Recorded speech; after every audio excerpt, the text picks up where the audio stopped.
Hey, what's up, guys? It's Matt Modi with OddsJam, and what I have up on the screen here is actually a pretty ridiculous middle opportunity in an NFL game. This is actually week two between the Saints and the Bucks. Surprisingly, they already have odds up for the week two, even though week one obviously hasn't happened yet. It's a pretty insane middle opportunity, and it's also a pretty insane positive expected value bet. So you can kind of get the best of both worlds. But what we're looking at here as the Bucks at minus 3.5, you can get them at plus 105 on Bet Online, which is one of the sharper books out there. It's a really sharp book that we kind of use to see what lines are being priced at as far as a true line goes. And they also price the Saints at plus 3.5 at minus 125, and you can get them at a full half point higher at plus 4 on FanDuel and DraftKings. So there is the positive EV bet. It's pretty insane that one of the sharper books has them at minus 125, and you can get them at a full half point higher at more favorable odds at minus 110. So that is the bet that you should place for your positive EV bet is the Saints at plus 4 at minus 110 odds on FanDuel or DraftKings. And then you can also, if you want to middle this, which is basically middling is a situation where you're placing a bet on both sides in hopes that you can get one of them to win, and then the other one pushes. So that way you can maximize your profit while also minimizing your losses. So in this case, you can get the Bucks at minus 3.5 on Bet Online at plus 105. So that gap between plus 105 and minus 110, it's a small negative middle opportunity. So in the off chance that either the Saints win or lose by less than 4, or if the Bucks win by more than 4, one bet hits, one bet loses. But if the Saints lose by exactly 4, or if the Bucks win by exactly 4, however you want to look at it, your plus 3.5 opportunity on Bet Online would have won, and your plus Saints plus 4 opportunity would have pushed. So that way you get all of the winnings for this bet placed here, and you get refunded for your plus 4 bet.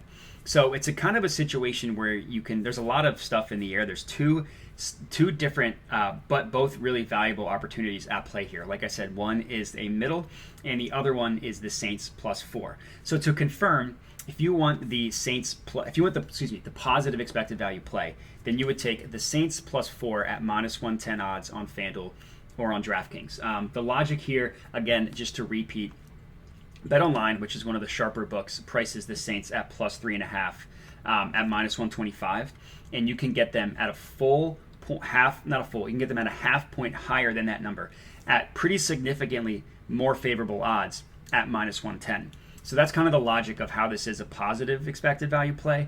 And then in terms of the middle, you can also take the Bucks at minus 3.5 at plus 105 on Bet Online, and that way, if the Saints lose by exactly 4, you win this bet, and you would have refunded your Saints plus 4 bet. So I love finding opportunities like this so early before the season, so early in the betting market, where you can really find some valuable plays.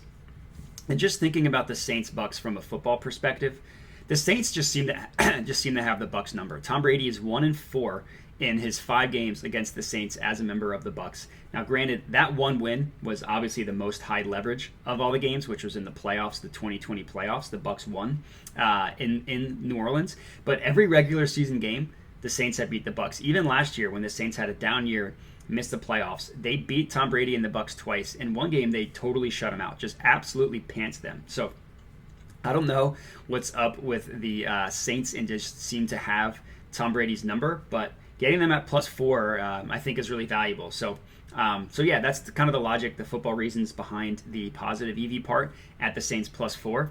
But I just, again, love opportunities like this where you can get a positive EV bet, and you can you can also middle it and just minimize your losses and minimize your risk there. So that's something I would definitely recommend doing. I would definitely recommend hitting both, but maybe putting a little bit more on the positive EV play at the Saints plus 4, because that is a really valuable one. And that's all I got for you. So let me know what you guys think of the video, if it made sense. If you have any questions, comment on the video, or you can hit me up at my Twitter handle, Modi_Matt. You can ask me any questions there. Other than that, I would appreciate if you could like the video, subscribe to the OddsJam YouTube channel, and then, of course, share with your friends, so help us grow. But as far as this video goes, that is all I got for you. So I appreciate you guys watching, and have a good one.